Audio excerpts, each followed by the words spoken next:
ನಮಸ್ತೆ ಸ್ನೇಹಿತರೆ. ನಾರಾಯಣೀಯಂ ದಶಕಂ ಅತ್ತು ಸೃಷ್ಟಿ ವೈವಿಧ್ಯಂ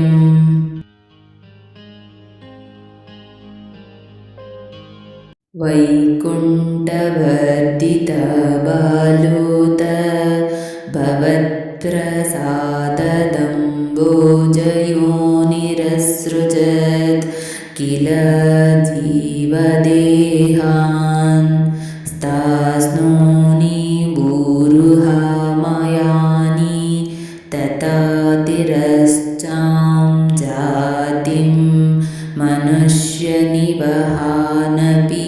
देववेदान्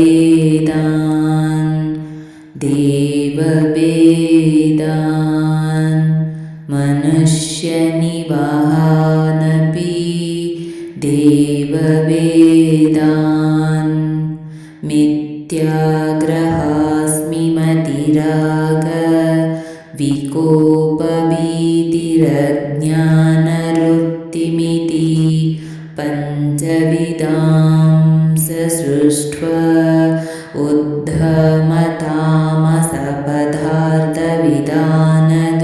उद्धमतामसपदार्थविधानदूनस्तेने त्वदीयचरणस्मरणं विशुद्धये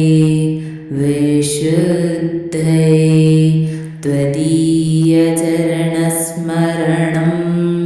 विशुद्धये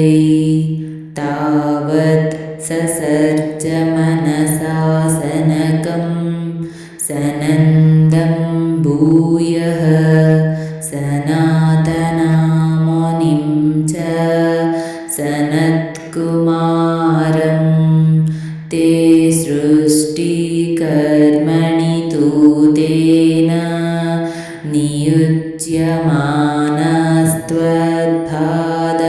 नियुज्यमानस्त्वद्पादभक्तिरसिक जगृहुर्वाणीं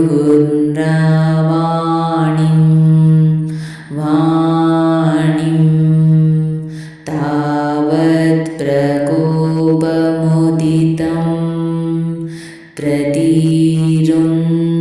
प्रतिरुन्दतोऽस्य भ्रूमध्यतो जनिमृडो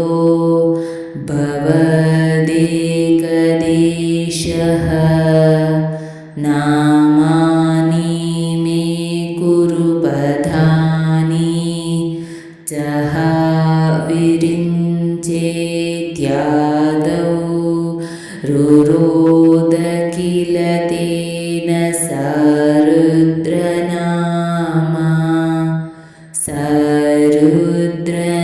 सरुद्रनामा एकादशाः यथय च विभिन्नरूपं रुद्रं विदाय दयिता वनिताश्च दत्वा तावन्त्यदत्त च पदानि भवत्प्रणुन्नः प्राह प्रजाविरचनाय च सादरं तं प्राह प्रजाविरचनाय च सादरं तं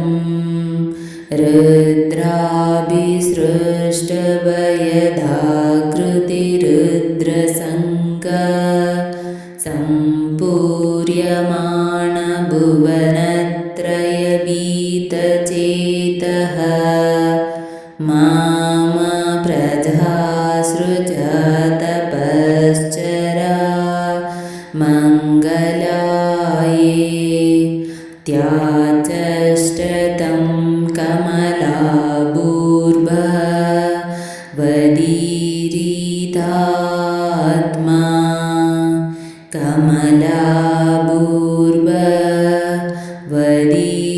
कमलाभूर्भवदीरितात्मा तस्यादसर्गरसिकस्य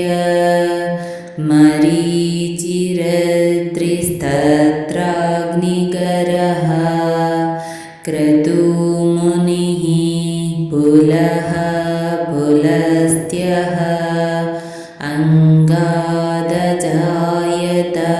भृगुश्च वसिष्ठदक्षौ श्रीनारदाश्च भगवन् भवदङ्घ्रिदासः धर्मादिकानभिसृजन्नता कर्दमं च वाणीं विदाय विधिरङ्गजसङ्कुलोऽभूत् त्वद्बोधिस्तैः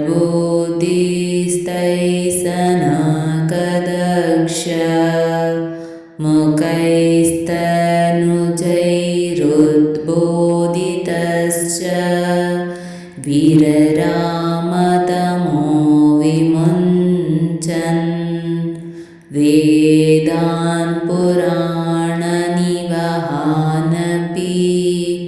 सर्वविद्यः कुर्वन्निजानन गणाचतुराननोऽसौ पुत्रेषु तेषु विनिधाय ससर्गरुद्धिमप्राप्नुवंस्तव पदाम्बुजमाश्रितोऽभूत् पदाम्बुजमाश्रितोऽभूत् जानान्नुपायमथा देहमजो विभज्य श्रीपुंसभावमवजन्मनुत जन्मनुतत्वधूभ्यां ताभ्यां च मानुषकुलानि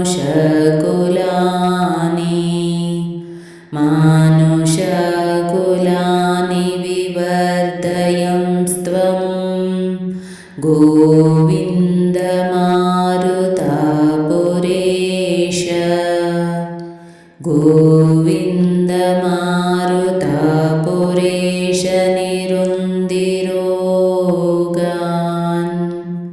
निरुन्दिरोगान्